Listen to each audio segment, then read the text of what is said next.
सभी को राधे राधे, जय श्रीमन नारायण, हरे कृष्णा। कैसे हैं आप लोग? आशा करती हूँ कि भगवान हरि की कृपा आप सभी पर बनी रहे, आप सभी स्वस्थ हो, अच्छे हो। इसी कामना के साथ आज हम सुनेंगे इंदिरा एकादशी व्रत की कथा।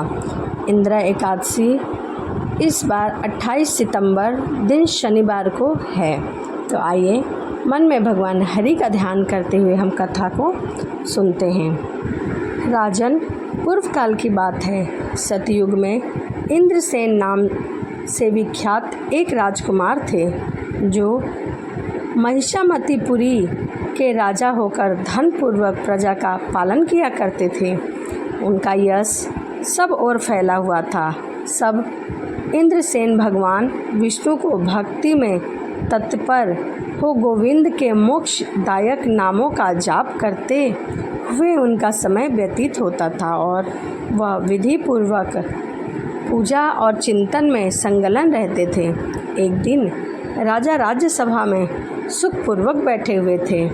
इतने में देवर्षि नारद आकाश से उतरकर वहां आ पहुँचे और उन्हें आया देख राजा हाथ जोड़कर खड़े हो गए और विधि पूर्वक पूजन करके उन्हें आसन पर बिठाया।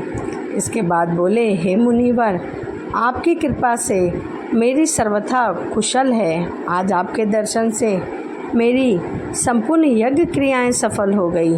हे देवर्षि, आपके आगमन का कारण बताइए, मुझ पर कृपा करिए।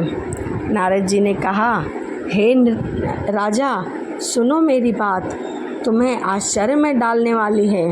मैं ब्रह्मलोक से यमलोक से आया हूँ।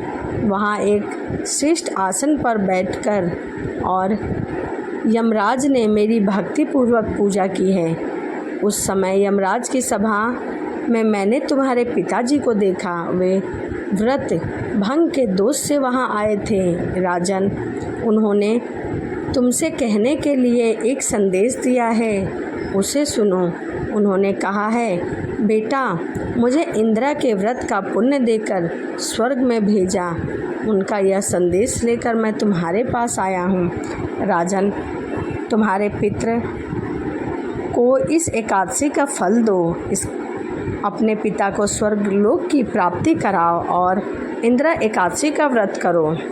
राजन ने पूछा, हे भगवान, कृपया करके इंदिरा एकादशी का व्रत बताइए। किस पक्ष में, किस तिथि में, किस विधि से इसका व्रत किया जाता है, किस प्रकार से किया जाता है? मुझे तो कुछ भी पता नहीं है, मैं तो अनजान हूँ।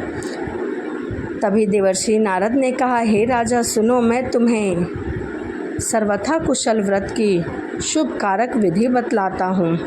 आश्विन मास के शुक्ल पक्ष में दशमी के उत्तम दिनों श्रद्धा युक्त चित्त से प्रातःकाल स्नान करके, मध्यकाल में स्नान कर एकाग्रचित हो एक समय भोजन करें तथा रात्रि में भूमि पर शयन करें।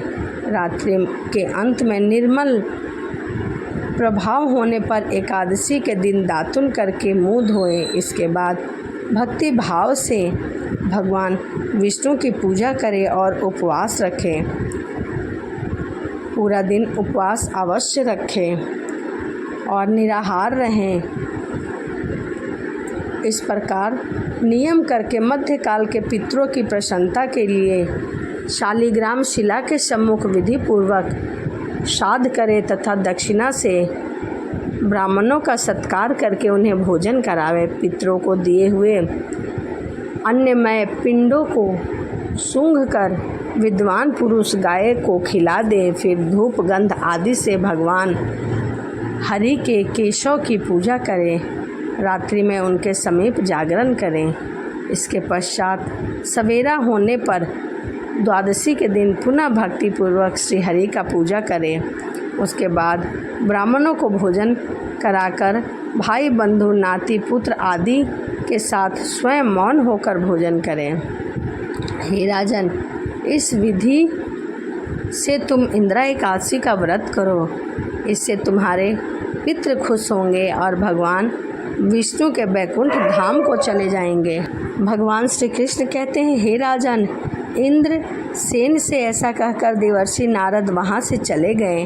राजा उनकी बताई हुई विधि से अंतपुर की रानियां, पुत्र और भृत्यों सहित उस उत्तम व्रत का अनुष्ठान किया। कुंती नंदन व्रत पूर्ण होने पर आकाश से फूलों की वर्षा होने लगी। इंद्र सेन के पिता गरुड़ पर आरूढ़ होकर श्री विष्णु धाम को चले गए और राज श्री इंद्रसेन भी अकंटक राज्य भोग कर अपने पुत्र को राज्य पर बिठाकर स्वयं भी स्वर्गलोक को गए। इस प्रकार मैंने तुम्हारे सामने इंद्र व्रत के महा काव्य वर्णन किया है। इसको पढ़ने सुनने से सभी पाप नष्ट हो जाते हैं। इसीलिए इस एकादशी को करने से, इंद्र एकादशी को करने से मनुष्य के सभी पाप नष्ट हो जाते हैं, उनके पितृ प्रसन्न होते हैं और मनुष्य की सभी अभिलाषा पूर्ण होती हैं। इसीलिए इंद्र एकादशी का व्रत मनुष्य को अवश्य करना चाहिए। उस दिन अन्न का त्याग कर देना चाहिए। इंद्र एकादशी के दिन व्रत रखकर भगवान श्री हरि की पूजा करके कथा सुननी चाहिए और निराहार रहकर सिर्फ व्रत रखना चाहिए। और तो यह इंद्र एकादशी व्रत की कथा थी। वीडियो आपको कैसी लगी कमेंट ज़रूर करिएगा। तो चलिए इसी के साथ वीडियो को यहीं समाप्त करते हैं और मिलते हैं अगली वीडियो में। सभी को राधे राधे। जय श्रीमन नारायण। हरे कृष्णा।